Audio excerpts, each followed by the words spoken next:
Mr. Ang Wei Neng.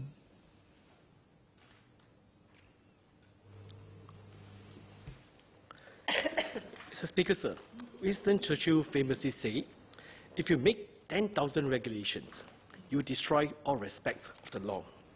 In Singapore, I've received a lot of feedback that people are getting increasingly frustrated by a host of seemingly unnecessary and irrelevant regulations that are putting the brakes on their works or their life.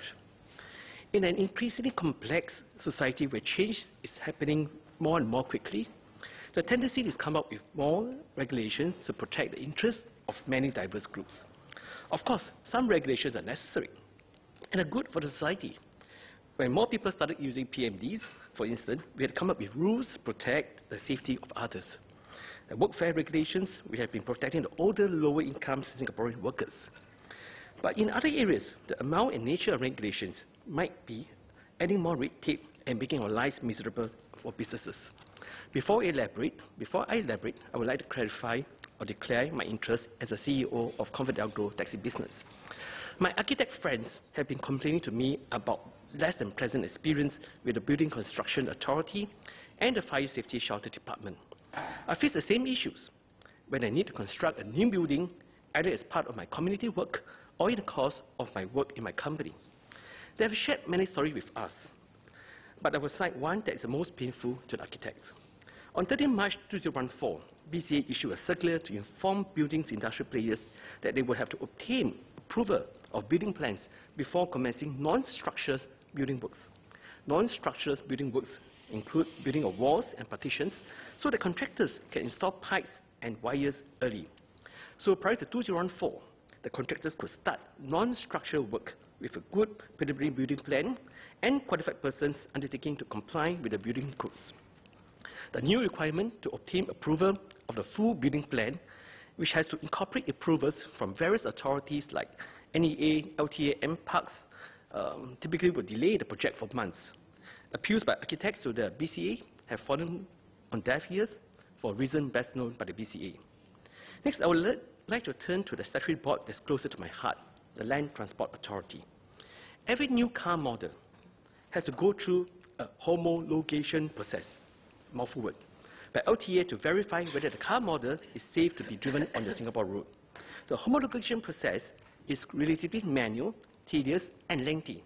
For example, LTAs require motor trades to input 52 safety items into the LTA system, while our closest competitors, Hong Kong, need only 26 items. There are so many rounds of clarification by LTAs, which has slowed down the approval process. As a result, even a current models with minor improvement or facelift also takes about 8 weeks to homologate instead of 2 to 3 weeks previously. So industrial players have given feedback to LTA many occasions to simplify the homologation process, which can be stretched for months. However, LTA is quite happy to keep the process lengthy. Perhaps this is a way that LTA is trying to make Singapore car-like. More importantly, these are the difficulties arising from bureaucratic red tape, which many people have been complaining about.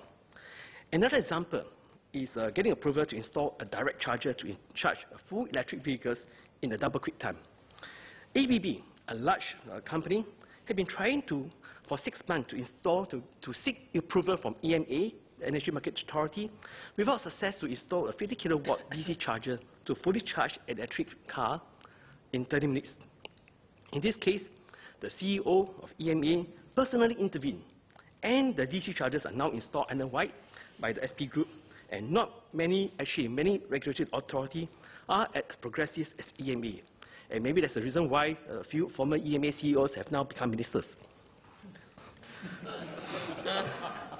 To be objective, many industrial players do not like to be regulated. Very often, private companies feel that competitions will drive quality, and there's no need for the regulators to impose many rules. They feel that Singapore should be lesser fair as Hong Kong. However, competition is often not perfect, and some form of regulations is important, necessary, and at times essential. On the other hand, over-regulation can stifle creativity, slow down processes, and add compliance costs without obvious benefits. A total removal of regulations could lead to many other problems, like unfair competitions or hurting the interests of the consumers. Like the Hokkien saying, "Chiu do ao gao sua." It means that when the tree serving as the pillars falls, all hell break loose. So no private companies like to be regulated, no matter how altruistic one is. And thus is often considered as biased, not objective, and self-serving when parties being regulated complain that the regulators is enforcing unnecessary rules. This includes myself, when my industry is being regulated by LTA. However, my view changed when I was preparing for River Hong Pao 2019, which has just ended. As chairman of River Hong Pao, I was a volunteer, not paid, and I had nothing to gain financially. Nonetheless, I also encountered some issues with the regulators. First of all, I would like to thank 1.35 million people who have visited River Hong Pao between 3rd to 10th February 2019 for their support. Many visitors, comprising mainly local residents of all races, told me they enjoyed the larger-than-life lanterns, food street, stage performance, and particularly the spectacular international fireworks display. I have to thank the organizing committee, the partners, the volunteers, for their hard work to make River Hong Pao one of the most successful ones in the recent years. And very importantly, I have to thank the sponsors for their generous support for the fireworks. However, I would like to share that the beloved fireworks display almost could not happen. This year, we appointed an experienced fireworks vendor to arrange for the fireworks display at the River Hong Pao. This fireworks vendor has been the company behind the fireworks display for the National Day Parade for the past decades. He has years of experience in applying for all the necessary fireworks permits, including getting approval from PUB, which is the custodian of the Marina Bay Reservoir. For some reason this year, a PUB executive refused to issue the permit for the fireworks as late as the 4th night before the opening ceremony of the River Hong Pao, which Prime Minister was the guest of honor. And they asked the vendor many questions. I, of course, very worried. So by that time, the interest in River Hong Pao fireworks was so strong that we already issued 100,000 fireworks tickets. So the prospect of the fireworks shows being cancelled was imminent and preposterous. The 100,000 ticket holders will be very disappointed. More importantly, the approval for the River Hong Pao fireworks has been sought months before, with no positive reply from PUB. And fireworks shows has been routinely put up in the Marina Bay with approvals granted with no issue before. So fortunately, someone in the House that I can appeal to, and we received approval from PUB within a day of appeal. I do not know what actually happened, but I'm grateful that the fireworks display could take place during 8 days of River Hong Pao. As a result, we had record attendance at the River Hong Pao this year. I would like to say a big thank you to PUB and the higher authority that I will not name that have helped me. But Mr. Speaker, sir, I could keep quiet and move on. But my concern is, what if I have no recourse? What if the fireworks were cancelled? What if I'm not able to appeal to the authority? It appears that we need intervention by the higher authority in the case of the River Hong Pao fireworks and the installation of DC charges for exceptions to be made and before things can move ahead. The above industrial examples and recent episodes with the PUB have highlighted the frustration of many ordinary people with various government regulatory bodies.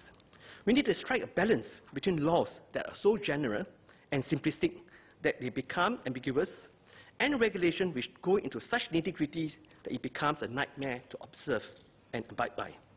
We need to review regulations and strike them off when it becomes more of a hindrance than of help. The best way to get a sense of what may be obsolete is to rely on feedback. We should listen to the people who have to comply with the regulations and their reasons why they find some legal requirements very onerous. However, my concern with direct feedback is that many private companies are afraid to speak up against their regulators for fear of repercussions. Many companies have told me that they experience additional hindrance when they voice out too strongly against their regulators. In fact, over lunch just now they said that a company said they don't just voice out against regulators at all, they just comply. Some companies told me they refrain from giving genuine feedback as they do not want to bite the hand that fits them, especially when they have to bid for the contracts from the regulators. In fact, all the companies that have provided me with the feedback of the cases I cited above have asked me not to name their organization. How then could the government obtain genuine, objective and timely feedback from parties most affected by the regulations? Some say They should feedback to MPs and let MPs be the mouthpiece, which is precisely what I'm doing today. This is useful, but definitely not enough. We need more systematic ways to obtain regular, timely, and objective feedback from industrial players. To overcome the fear repercussions, perhaps the government can establish a neutral channel similar to the whistleblower policy to encourage feedback. Will such channel attract only frivolous complaints? I do not think so. Another way for us to develop the fine-tune our regulations is to have deeper understanding between the public service, which enforce the regulations, and the private sector, which through a program we call a work exchange program. As someone who has a work experience in both the public and private sectors, I have spoken on this work exchange program in the past, and since then I have observed and I know for the fact there are small but sporadic efforts to do so. Some government agencies have started to send and pay for the staff to work at the private sector organization that they regulate. There are many benefits for such work exchange program. By walking in other people's shoes, the public servant who returns to his organizations are likely to have a deeper understanding on how the private company works, what kind of regulations are necessary and effective, and what kind of regulations are difficult to comply and do not serve the policy intent.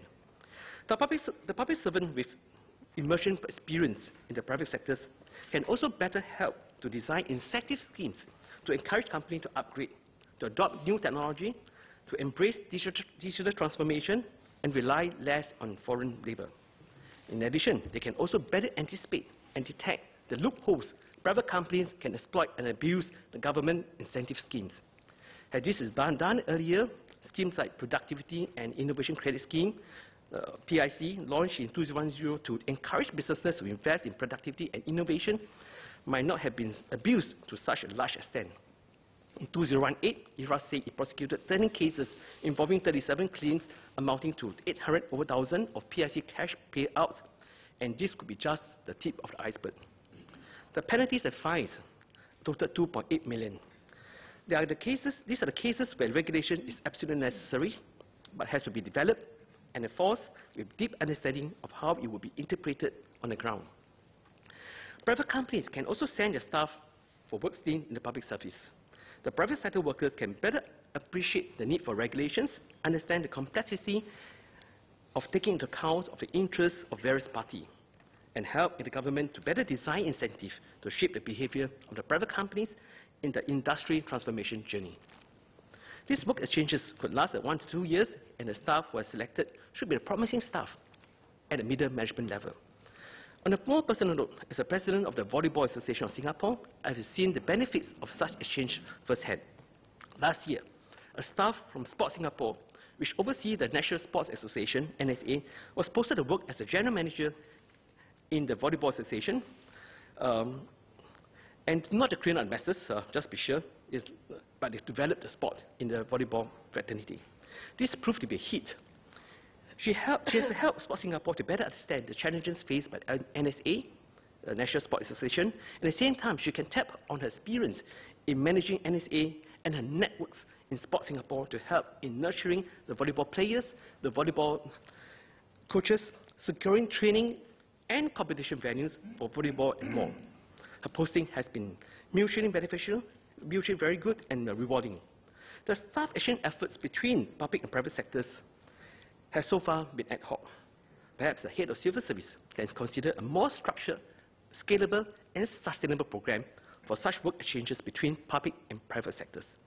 In the larger scheme of things, such exchanges not only help to develop more relevant regulations, better enforcement policies and better incentive schemes for the private sectors, the private and public sectors can also exploit the mutual link between the two sectors for the better of Singapore. I hope that my suggestions can spark some discussion, and more ideas and more channels where industrial feedback can be solicited, evaluated, and acted upon, as well as deeper understanding between the public and private sector. For that matter, I'm pleased that SMH Chee Tak has indicated yesterday that they will be leading efforts to simplify the regulation in the food industry. This is good news. I hope SMH can review the same in other sectors as well. And for Singapore to strive in this uncertain world with constant technological and geopolitical disruptions, the government has to keep listening And Mr. Speaker, sir, I support the budget. Thank you.